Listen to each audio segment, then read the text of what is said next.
Bonjour les amis, comment ça va aujourd'hui? On va jouer à un jeu, vous allez deviner quelle est la machine la plus chère et la plus inutile de cette salle de sport. D'ailleurs, ça fait un petit moment que je vous ai pas montré ma salle, elle est triste, personne ne peut s'entraîner dedans parce qu'elle est fermée. Ma foi, c'est pas trop grave. Alors à votre avis, quel est le truc le plus cher et le plus inutile de cette salle? On va pas compter les appareils ou les accessoires avec lesquels on peut faire plein de trucs. Parce que la chose la plus chère ici, je crois que c'est le rack halter qui est terrible hein, et avec lequel les possibilités d'exercice sont potentiellement infinies. Et le rack halter, c'est pas un secret, hein, vous pouvez le voir sur le site de la marque qui fait les haltères qui s'appelle Watson. Le rack halter complet avec les haltères qui vont de 4 à 50 kg, ça coûte 14 000 €. Donc le prix d'une voiture. C'est cher, mais c'est loin d'être inutile parce qu'on peut faire plein de trucs avec. Et désolé, j'ai pas rangé parce que hier j'ai fait ma séance pec dos. J'ai pas eu la motive de tout remettre en place. Bref, donc le rack halter, très cher, mais très utile. Le deuxième truc, c'est ça. Comment on appelle ça d'ailleurs? Le truc multi-activité. Enfin non, c'est pas un truc multi-activité, c'est plusieurs poulies hautes, tirage vertical, tirage horizontal, tirage triceps et poulie ajustable de l'autre côté. Ça aussi, je ne vais pas considérer que c'est une machine parce qu'on peut faire plein de trucs différents avec. Et ça coûte un tout petit peu moins cher que le rack halter, donc aux alentours de 13 000 €. C'est cher, mais les possibilités d'exercice sont presque infinies. J'exagère, mais vous avez compris le truc. Ensuite, on a ça, la double poulie. Pareil, la double poulie, ça coûte un billet, beaucoup moins que le rack halter et le multiposte que je vous ai montré avant. Ça coûte aux alentours de 8 000 €, il me semble. Mais ça, pareil, les possibilités d'exercice sont énormes. Et donc, à aucun moment, je regrette ce genre d'investissement. Mais du coup, sur les autres machines, est-ce que c'est les machines Prime qui sont introuvables dans d'autres salles en France hein? Je crois que je suis la seule salle en France à avoir des machines Prime. Est-ce que ce sont les plus chères et les plus inutiles? Absolument pas. Elles sont incroyables, ces machines. Je ne regrette pas une seconde de les avoir achetées. Est-ce que c'est des machines convergentes? Non, ça, pas hyper cher. Enfin, tout est relatif, hein. Et puis, c'est quand même hyper utile. En tout cas, moi, j'en suis bien content. C'est cette chose au fond de la salle qui s'appelle la presse à cuisse et que, apparemment, beaucoup de gens adorent, mais que je déteste. Et je le dis officiellement, c'est filmé, je regrette d'avoir acheté la presse à cuisse. Et pourtant, c'est cher, puisqu'elle coûte 6 600 € hors taxe. Donc, vous rajoutez 20% théoriquement. Ça fait un petit peu mal.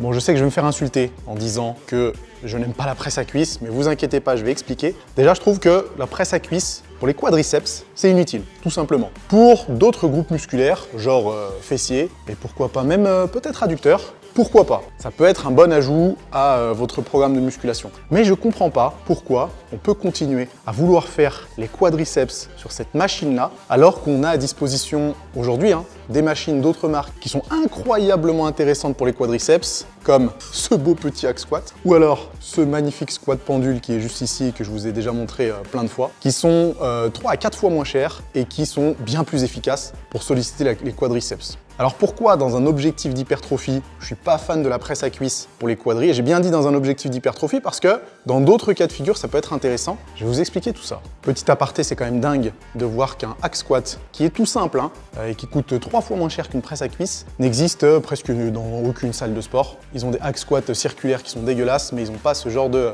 hack squat linéaires qui sont absolument exceptionnels. Alors je sais que vous allez me dire, ouais mais Nassim, regarde le nombre de pièces qu'il y a sur la presse à cuisse, regarde la main d'œuvre que ça demande, c'est normal que ce soit plus cher. Et je comprends, effectivement, mais ce que je comprends pas, c'est le choix de vouloir le placer dans toutes les salles de sport. Et je prends cette presse à cuisse en exemple, qui est mine de rien plutôt pas mal.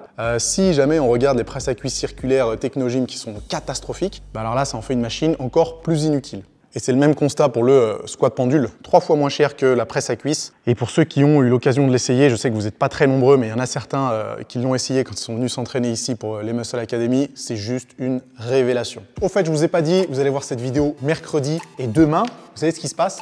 La sortie de plein de nouveautés sur le site Gymshark, dont ce pull à capuche.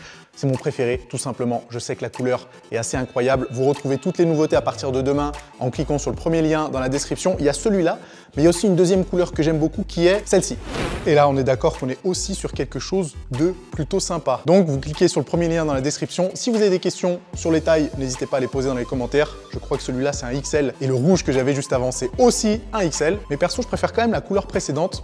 Et on reprend nos explications biomécaniques. Ok, vous savez à quel point j'aime bien faire mes petits dessins sur mon tableau blanc. Voilà le problème en fait avec la presse à cuisse. Je vous ai dessiné la position de départ en rouge et la position finale en bleu avec le plateau qui va coulisser le long de l'axe. Vous savez que pour bien stimuler les quadriceps, on va chercher à avoir une flexion de genou importante. Et pour minimiser l'intervention des fessiers, on va chercher à avoir une flexion de hanche qui est la moins importante possible. Ou l'inverse, si jamais vous avez envie de travailler les fessiers par rapport au quadriceps. Mais la presse à cuisse pour les quadriceps, qu'est-ce que ça donne? Ça donne une position de départ où on a les jambes complètement tendues, mais où on a déjà les hanches fléchies à presque 90 degrés. Bon, ça dépend des modèles de presse à cuisse. Et la position finale, tout dépend de votre souplesse articulaire au niveau de la hanche. Mais on se retrouve avec des genoux qui sont fléchis au mieux à 90 degrés, peut-être un tout petit peu plus en fonction des modèles de presse à cuisse que vous utilisez, et des hanches qui se retrouvent avec presque 45 degrés de flexion. Donc au final, niveau cohérence, c'est pas vraiment la meilleure position du monde pour solliciter les quadriceps. Et vous allez me dire, ouais, mais est-ce qu'on peut pas descendre encore un petit peu plus bas?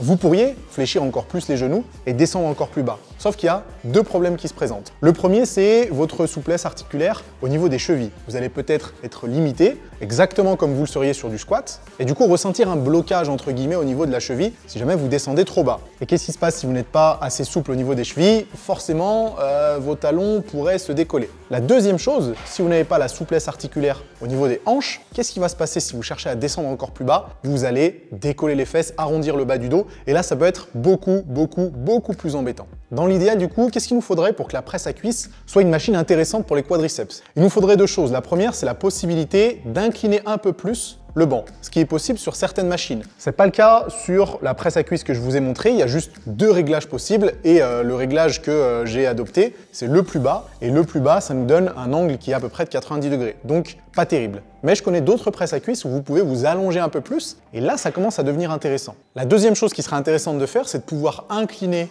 le plateau sur l'arrière. De cette façon, vous aurez la possibilité de libérer, entre guillemets, l'articulation de la cheville. Et du coup, potentiellement, faire l'exercice avec une amplitude un peu plus importante. Mais vous voyez, quand on compare ça avec du hack squat ou du squat pendule, où la flexion de genou est complètement délirante, tout en réduisant au maximum la flexion de hanche, bah encore une fois, je trouve ça bizarre d'autant aimer ce genre d'appareil qui est encombrant et qui est très cher, alors qu'il y a des alternatives bien plus intéressantes pour les quadriceps. Mais vous avez entendu en début de vidéo, j'ai dit que c'était un bon exercice pour les fessiers. Bah oui, si c'est mauvais pour les quadriceps, forcément ça en devient plus intéressant pour les fessiers. Et étant donné que vous commencez déjà avec une flexion de hanche qui est relativement importante, eh ben ça va être un exercice à forte tension d'étirement très intéressant pour le grand fessier. Et il suffit que vous modifiez un tout petit peu la position de vos pieds sur le plateau, que ce soit la hauteur ou l'écartement, et on se retrouve avec une excellente variante pour travailler les fesses. Et pourquoi c'est une bonne variante? Puisque le type de tension va être intéressant, mais en plus la stabilité que procure ce genre de machine devrait vous permettre de mieux recruter le grand fessier. Mais du coup, parlons de stabilité justement.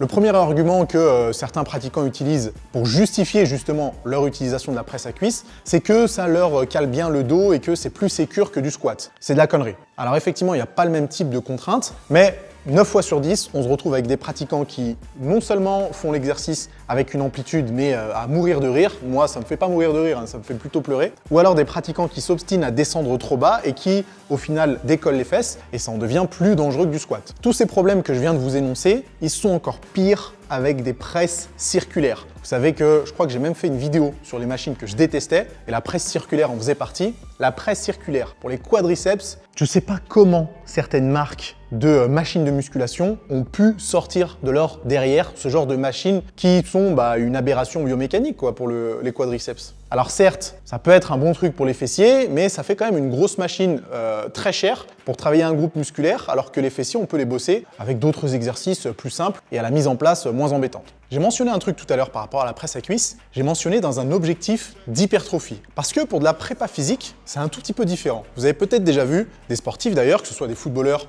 ou des sprinteurs, ou il y a beaucoup d'autres pratiquants, qui faisaient de la presse à cuisse. Et qui en l'occurrence faisaient de la presse à cuisse en demi-amplitude parce que c'est un mouvement qui se rapproche énormément de ce qu'ils pratiquent dans leur sport. Et dans ce cas de figure, on est 100% d'accord, ça peut être une très bonne machine. Donc je voudrais pas que les préparateurs physiques me tombent dessus en me disant « Ouais, mais la presse à cuisse, c'est génial ». Oui, c'est génial si jamais vous faites du sport à côté et que vous voulez vous améliorer dans ce sport. Mais lorsque l'objectif est l'hypertrophie et que vous voulez des gros quadriceps, on est d'accord que c'est quand même largement plus intéressant d'utiliser une autre machine plus cohérente comme le hack squat ou le squat pendule. Et est-ce que tout ce que je viens de dire, c'est valable pour tout type de morphologie? Alors oui et non. Forcément, vous allez avoir des personnes qui vont être plus à l'aise sur ce type de mouvement. Si vous avez des fémurs qui sont tout petits et que vous avez une souplesse articulaire qui est incroyable, alors là, effectivement, vous devriez avoir plus de facilité à pratiquer la presse à cuisse. Mais si c'est le cas, et si vous avez ce type de morphologie, normalement, vous ne devriez pas avoir de soucis non plus à effectuer du squat guidé ou n'importe quel autre mouvement d'ailleurs destiné à travailler les quadriceps. Donc effectivement, si vous avez des petits fémurs et une super souplesse articulaire, pourquoi vous faire chier